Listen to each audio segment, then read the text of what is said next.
जहां देश भर में 1 जुलाई से नए आपराधिक कानून लागू होने वाले हैं। जी हां, 3 नए प्रावधानों को लेकर मध्य प्रदेश पुलिस ने भी तैयारी कर ली है। जहां नए प्रावधान भारतीय न्याय संहिता, भारतीय नागरिक सुरक्षा संहिता और भारतीय साक्ष्य अधिनियम के बारे में सभी विवेचना अधिकारियों को प्रशिक्षण दिया गया है। जहां आपको बता दें 30 जून की रात 12 बजे के बाद से देश भर में नए आपराधिक कानून लागू हो जाएंगे। इनमें 3 नए प्रावधान भारतीय न्याय संहिता, भारतीय नागरिक सुरक्षा संहिता और भारतीय साक्ष्य अधिनियम लागू हो जाएंगे।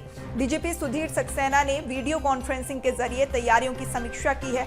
जहां समीक्षा बैठक में सभी जिलों के पुलिस अधीक्षकों और एसडीओपी शामिल हुए हैं। जहां आपको बता दें मीटिंग में डीजीपी ने कहा कि प्रदेश के सभी पुलिस थानों में कार्यक्रम आयोजित कर नए कानूनों का क्रियान्वयन किया जाएगा। इसके अलावा उन्होंने कहा कि एडीजी, आईजी रेंज, डीआईजी और पुलिस अधीक्षकों से नए कानूनों के क्रियान्वयन की तैयारी की है। जहां 3 नए कानूनों में क्या खास है ये आपको बताएंगे। जहां आपको बता दें नए आपराधिक कानूनों में जो खास रहने वाला है उसमें एनसीआरबी ने मौजूदा crime and criminal tracking network system application में बदलाव किया है। नए सिस्टम में भी आसानी से कंप्यूटर से एफआईआर दर्ज हो सकेगी। ऑनलाइन एफआईआर पर भी बात की जाएगी। जहां सीसीटीएनएस से संबंधित तमाम अन्य कार्य करने की बात है। जहां नए कानून के तहत क्राइम्स अदालती सुनवाई और इलेक्ट्रॉनिक तरीके से भी जो है काम होगा। वीडियो कॉन्फ्रेंसिंग और वीडियोग्राफी, फोटोग्राफी की सुविधा भी मिलेगी। चलिए ज्यादा चर्चा कर लेते हैं। हमारे साथ वरिष्ठ सहयोगी मनोज राठौर न्यूज रूम से लाइव जुड़ चुके हैं। मनोज, जिस तरीके से अब 1 जुलाई से जो है 3 नए कानून लागू होने जा रहे हैं, क्या कुछ खास इन 3 नए कानूनों में? आज बिल्कुल जो कानून दशकों से चले आ रहे थे उस कानून को बदलने का काम मोदी सरकार ने किया है। ऐसे में कानून सदन में पास होने के बाद अब इस कानून को देश में लागू करने की बारी है। यानी 1 जुलाई से जो 3 कानून हैं जो अंग्रेज़ों के शासनकाल में बनाए गए थे, ब्रिटिश शासनकाल में बनाए गए थे, जिनमें आईपीसी थी यानी भारतीय दंड संहिता थी। इसके अलावा भारतीय नागरिक सुरक्षा सीआरपीसी का कानून था, उसको भी बदलने का काम किया। भारतीय आईपीसी की जगह पे भारतीय न्याय संहिता जो है कानून लाया गया। उसमें तमाम धाराओं को बदलने का काम किया, तमाम जो अध्याय है कानूनी तौर पे उसको बदलने का काम किया। इसके अलावा भारतीय साक्ष्य नियम यानी एविडेंस एक्ट को भी बदलने का काम किया। उसमें इलेक्ट्रॉनिक और डिजिटल एविडेंस को शामिल करने का काम जो है इस नए कानून में किया। तीनों कानून को लेके मध्य प्रदेश पूरी तरीके से तैयार है, क्योंकि आम जनता से लेके कोर्ट और पुलिसिंग की व्यवस्था में इन कानून का सबसे ज़्यादा इस्तेमाल किया जाएगा। यानी 1 जुलाई को जब कानून होगा तो रात 12 बजे से इस कानून को लागू करते हुए जितनी भी एफआईआर दर्ज होगी वो नई कानून के धाराओं के तहत एफआईआर दर्ज की जाएगी। इसके अलावा कोर्ट में भी इन्हीं धाराओं के तहत मुकदमा चलेगा, सुनवाई होगी। ऐसे में तमाम प्रावधान इस नए कानून यानी जो 3 कानून ब्रिटिश शासनकाल में बनाए गए थे उनके नाम को तो बदलने का काम किया गया है, लेकिन उनमें जो धाराएं समाहित थी उनको भी बदलने का काम मोदी सरकार ने किया है। 1 जुलाई से जब ये कानून लागू होगा तो इनके जो प्रावधान है, इनके नियम है, किस तरीके से एफआईआर दर्ज करनी है, कोर्ट में किस तरीके की सुनवाई होना है। ऐसे में पुलिस की बात करें तो मध्य प्रदेश पुलिस इसको लेकर तैयार है। पुलिस महानिदेशक डीजीपी ने भी इसको लेकर प्रदेश पुलिस के तमाम आला अधिकारियों की वीडियो कॉन्फ्रेंसिंग के जरिए बैठक ली थी। बैठक में तमाम बारीकियों के बारे में पूछा गया, क्योंकि करीब 4 या 6 महीने से लगातार इस दिशा में ट्रेनिंग का काम जो है किया जा रहा है। जो अनुसंधान करता है, इन्वेस्टिगेशन ऑफिसर हैं, उनको बारीकी जो सिखाई गई थी उस बारे में आगे किस तरीके से काम करना है, इस दिशा में आवश्यक दिशा निर्देश देने का काम डीजीपी सुधीर सक्सेना ने अपने महकमे को दिए। प्रशासनिक तौर पर भी तैयारी पूरी कर ली गई है। यदि हम कोर्ट की बात करें तो कोर्ट में भी किस तरीके से सुनवाई को करना है उसको लेकर भी सरकारी वकीलों को भी इस संबंध में ट्रेनिंग दी गई थी। तो एफआईआर से लेकर कोर्ट की सुनवाई तक नए कानून है, नई धाराएं हैं, नई परिभाषा है।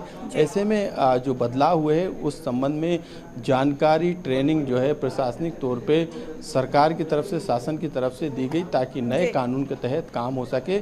महिलाओं और बच्चों के लिए विशेष प्रावधान इस कानून में किए गए। आरोपियों को सख्त सज़ा यानी कठोर सज़ा और कई सज़ाओं में जो सीमा है यानी सज़ा का जो अवधि है उसको भी बढ़ाने का काम किया है। इसके अलावा कई जो छोटे अपराध हैं उनमें भी कहीं ना कहीं कानून में बदलाव किया गया है। तो कुल मिला के जनता को कम समय में कैसे न्याय मिले इस पर विशेष फोकस रखा गया है। आम जनता को पुलिसिंग या कानूनी तौर पे किस तरीके की सुविधा मिले हैं इसका भी एफआईआर में सरलीकरण किया गया, यानी अब किसी भी थाने में भटकने की ज़रूरत नहीं है। यदि थाना क्षेत्र नहीं है उसके बावजूद भी एफआईआर दर्ज करने का प्रावधान है। हिट एंड रन का एक्सीडेंट में मौत के मामले में भी कड़े प्रावधान इस नए कानून में किए गए हैं। जी बिल्कुल मनोज, जिस तरीके से पुलिस को जानकारी देने के लिए 3 नए कानूनों की जो है समीक्षा बैठक का आयोजन किया गया और वीडियो कॉन्फ्रेंसिंग के जरिए जो है जानकारी दी गई, लेकिन अगर हम आम जनता की बात करें तो आम जनता तक ये 3 नए कानूनों की जानकारी किस तरीके से, क्या कुछ पहल जो है प्रशासन की ओर से की जा रही है? बिल्कुल, आम जनता के लिए इसमें इन कानूनों में खास ध्यान रखा गया है। जो भारतीय नागरिक सुरक्षा संहिता है, यानी जो कानून में बदलाव किए गए थे, सीआरपीसी के नाम पूरा बदलने का काम जो है केंद्र सरकार के द्वारा किया गया है। तीनों नामों को, यानी ब्रिटिश सरकार में जिन कानूनों का इस्तेमाल आज तक यानी कई दशकों से लगातार जारी है उनमें बदलाव गया। अब देश में भारतीय कानूनों का कानून जो कानूनी सिस्टम है, जो क्रिमिनल जस्टिस सिस्टम है, उसको मजबूत करने की कोशिश जो है इन 3 कानूनों के जरिए की गई है। एफआईआर की बात करें तो एफआईआर दर्ज करना जो है प्राथमिकता रहेगी पुलिस की। किसी तरीके की वो जो है मनाही नहीं कर सकते हैं। यदि कोई शिकायत आती है उस पर तत्काल एक्शन लिया जाएगा।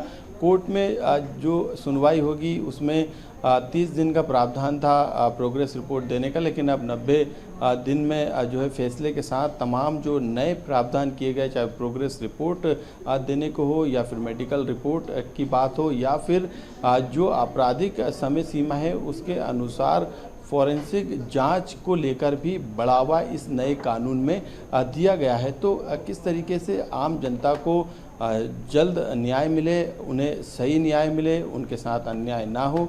इसके अलावा जो आरोपी है, जो गंभीर अपराधों में लिप्त पाए जाते हैं, उन पर कठोर कार्रवाई हो, उनके जो अपराध करने की जो सज़ा है उसको भी बढ़ाने का काम किया गया है, जुर्माने को भी बढ़ाने का काम किया है। इसके अलावा राजद्रोह की परिभाषा को बदला गया, उसे देशद्रोह में कन्वर्ट किया गया, यानी उसको परिभाषित करते हुए जो उसकी परिभाषा है उसको विस्तार दिया गया, यानी उसकी कैटेगरी को बढ़ाने का काम किया है। तो ये कानून इसलिए भी महत्वपूर्ण हो जाते हैं क्योंकि अंग्रेज़ों के ज़माने से ये कानून जो है अपने देश में चलाए जा रहे हैं। हालांकि समय समय में सरकारों ने इसमें बदलाव किए, लेकिन अब इन तीनों कानून को पूरी तरीके से बदलकर 1 जुलाई से जो है देश में ये लागू हो जाएंगे। उसके बाद इन्हीं कानून के साथ देश में कानून व्यवस्था चलेगी। जी बिल्कुल मनोज, तमाम जानकारी साझा करने के लिए आपका बहुत शुक्रिया। आप हमारे साथ बने रहिए।